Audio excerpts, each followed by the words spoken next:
Hello and welcome to today's chat. Holistic health and spiritual wellness means such a lot to us. Or does it?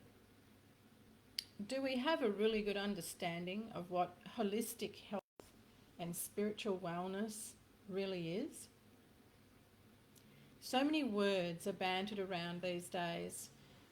One might say misused, misrepresented. But one thing about this particular area that you're sitting with me on today is that we are a group of dedicated practitioners and experts who really do understand the meaning, the true meanings of holistic wellness and spiritual wellness. Good day to you. If you haven't joined me before, my name is Gwenda Smith. I am a spirit medicine woman, naturally authentic. I am a wellness and spiritual mentor and educator, and this has been my life's journey. It is something that I have been dedicated to for over 38 years. So I hope that what I bring to you is going to be in some way insightful, perhaps inspirational, motivational, but most of all, I hope and pray that I may bring a new light of peace, calm, and harmony for you in your heart and in your mind. If you've joined me on some of my previous chats here, I've covered different areas of the body. It's been a little bit like going on a tour. Different areas of the body and ways that we can understand when that part of the body is out of balance, for want of a better description. How we can bring that back into being a well-supported and a well-functioning organ. And also how those organs affect the rest of our being, the rest of our ability to be able to be a well person. Today, what I would like to bring to you is a conversation around fear, procrastination, anger, and distress. To being in a place of peace, calm, and harmony. And I hope that in this morning's journey, I'll be able to bring you to that feeling of peace, calm, and harmony. And I'm going to leave you with some daily tips that you can embrace that will keep you tracking along that road where you feel more peaceful, more calm, and feel more harmonious, no matter what is going on around you, no matter what is going on within the world at this time. Good morning to who has joined me just now. So good morning to you, beautiful girl. How are you, Sharon? Lovely to see you here today. So when we look at fear, procrastination, anger, and distress, they're really powerful words. And I mentioned at the beginning that words now, so many words have been overused, misrepresented. And this has a dynamic impact on our ability to be in a state of stability, to be in a state of feeling secure, and to be able to find our way past difficulties that occur in our life. A life here in this world, on this beautiful earth, is an opportunity for us to be able to ascend within ourselves. It is an opportunity for us to come to a place of expansion within ourselves. What we do while we're here for this life is how we can go through expansion. It's how we can embrace expansion. It's not about the world around us. It's about what we do to create the world around us. Now, every one of us has had some kind of experience in our life that may have left a mark, may have left a pattern of reactions and responses that are not what we might consider to be ideal, and most certainly don't take us into a place of being peaceful, calm, and harmonious.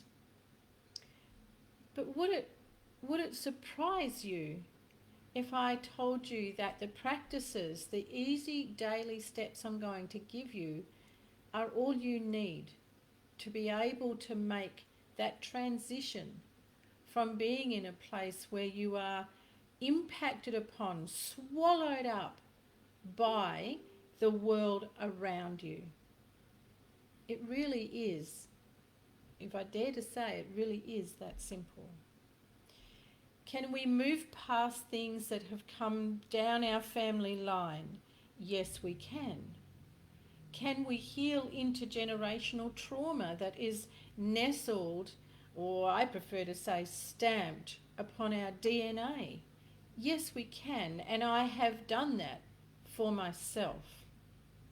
This is one of the greatest areas of my practices that I enjoy, is being able to assist people in the journey of healing any trauma that has been handed down through lines of ancestors, through lines of family trauma.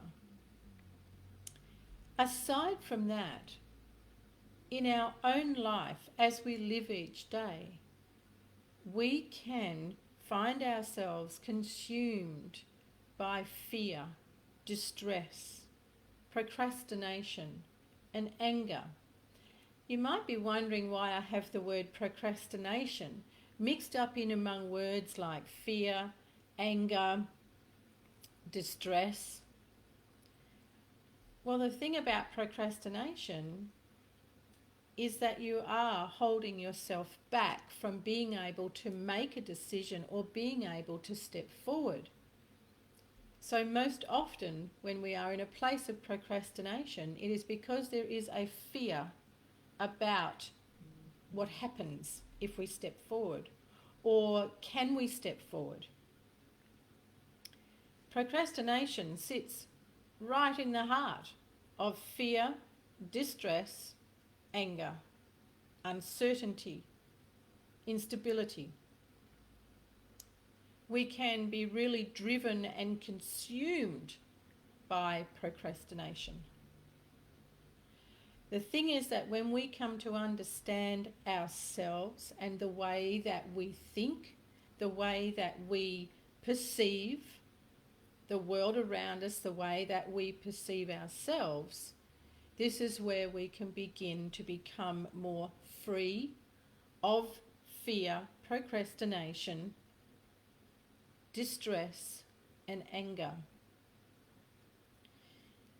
When we want to live in a life of peace, calm, and harmony, we need first to be able to have a greater knowing or understanding of where we have been, how we have been in those places of what I'm going to call a very low vibrational way of living. You might be thinking she's referring to that as if I've got a choice. And indeed you do. We have a choice in any moment of which way we are going to react and respond. At the moment in the world, and in particular in my own homeland, which is Australia, there is a terrific amount of fear and anger. And I would really implore people and encourage everyone to sit in a place of higher emotional resilience, higher emotional strength. And if there was ever a time in the world where the word hope would be the word that we would want to stand with and align to, it would be now. You see, when there is no hope, then the human person, the human being, feels completely lost and without any way of being able to feel their way back into peace, into feeling stable and secure. Hope gives us that. Hope is what brings us to a place of knowing, just knowing internally that everything will be all right, everything will work out. And I will promise you, everything will work out. But what can you do for you as you travel along this path? Well, when we look at fear, anger, distress, these are responses. They are reactions that we have to a stimuli. Now, at this time, one of the greatest stimuli would be the media. One of the greatest, most impactful stimuli that is around presently is the media. So one of the things that you can do, and I'm sure you know what I'm going to say, is to remove yourself from the media, especially if you find that it puts you in a place of heart palpitations, not feeling like you can breathe with ease. Maybe you get really tight in the chest. Maybe you become very emotional and find yourself floundering and going into a place of fear of what's it going to be like for my children? What's it going to be like for my grandchildren? If you are stepping into those kind of responses, then I really encourage you to come back to being present with what is right now and remove yourself from the media that is stimulating you into that response. Now, journaling is a really powerful way, a really powerful form of bringing self-awareness and self-healing. You might not feel like journaling during these times, but I would like to encourage you again to have a notebook nearby, and when you do feel like you are sliding down that slippery slope of fear about what might happen, what could come, then I would encourage you to write in your journal. And when you write everything that is fearful, tear it out and burn it. You see, you want to be free of all of what that kind of energy and those kind of responses bring to you on every level of your being.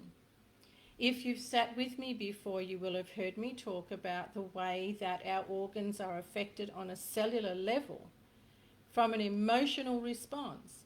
So fear is one of the most damaging emotional responses that we can have.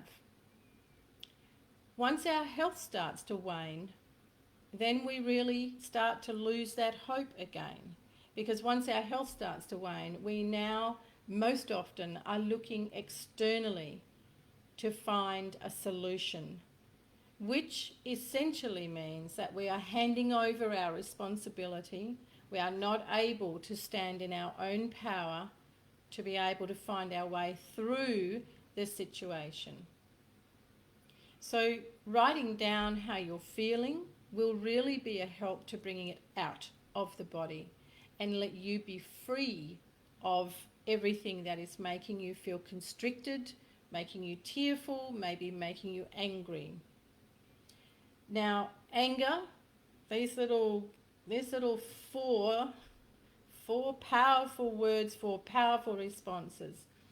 Anger is debilitating, extremely debilitating. And I'm not for one moment saying, oh, go about the world and never be angry, because this world, this life is an experience of everything that the human being is capable of experiencing, and anger just happens to be one of those things. The thing about anger is, again, coming to understand what it is that you are really angry about.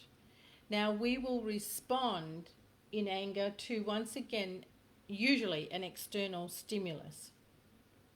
And our focus will be on that external stimulus, when in fact our focus really needs to be on what it is about that external stimulus that is creating the anger response. And I know this is deep stuff and it takes time to learn.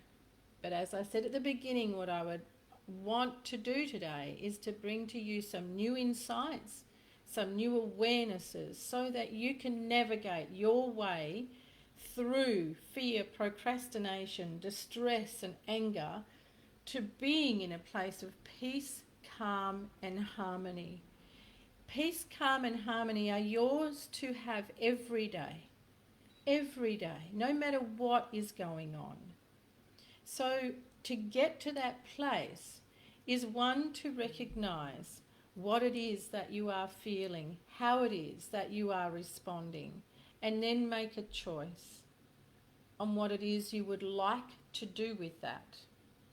If it's a case of visualizing that you dump it in a bin and you set fire to it, then see it done that way. If it's a case of putting it on a rocket and blasting it out into the never-nevers, or seeing it explode in the great big black hole in the universe, then bundle it up in your mind's eye and send it out there. But anything that you can have some fun with, because you see, the thing about procrastination, fear, anger and distress is they are so crippling. They are debilitating on so many levels.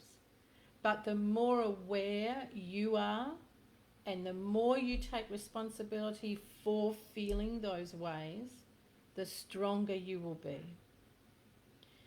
The simple steps that I would like to offer to you to do every day. And some of these you'll be like, yawn, yawn, here she goes again. And we hear all about breath all the time. But the fact is, it's a fact. Go into a place of focusing on your breath. When you are feeling fear, when you are feeling distressed, become still and focus on your breath. Now your mind will be wanting to say yes, but, what about and what about? Now this is the moment you stop. You literally stop. You harness yourself to a stop. You place your hands on your heart and you call in peace. Yeah, you do. You call it in. I call in peace to myself. And you know why?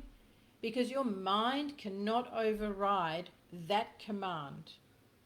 I know that, again, this is deep work I'm sharing with you here, but truly if you will try these steps, you will feel so much better.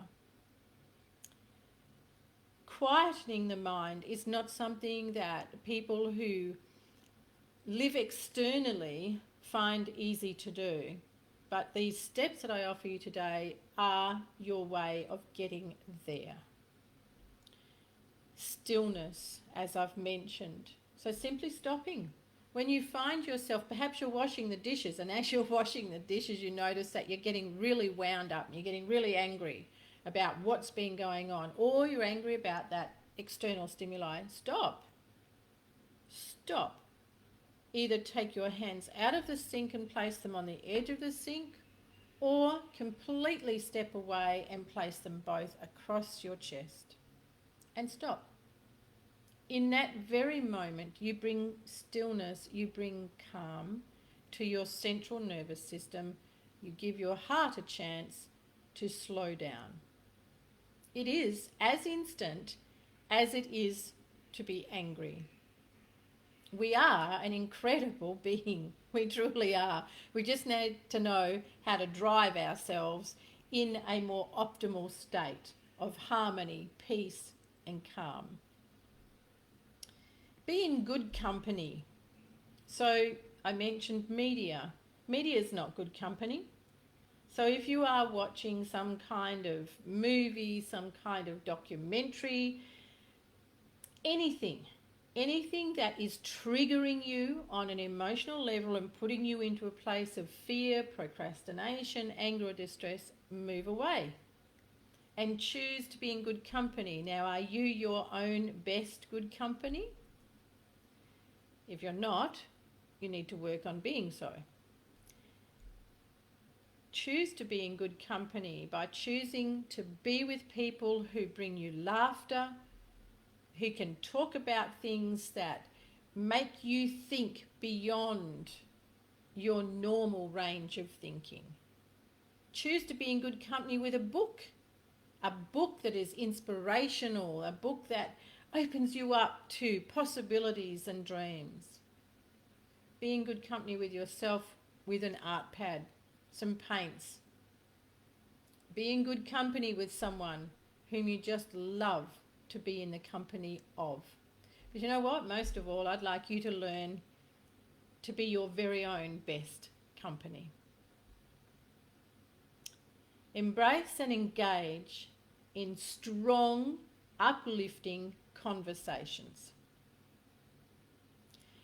The word positive, most people cringe. Most people are like, oh, yawn, yawn. And really, it's probably run its gauntlet.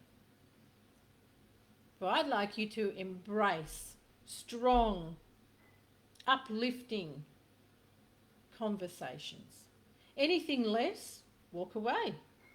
And don't have to pardon yourself. Just walk away. Or, if you are able, introduce a strong, engaging, confident conversation yourself. If all else fails, go into stillness, go within. You're there, but you're not. That's a wonderful practice to learn. It's very helpful.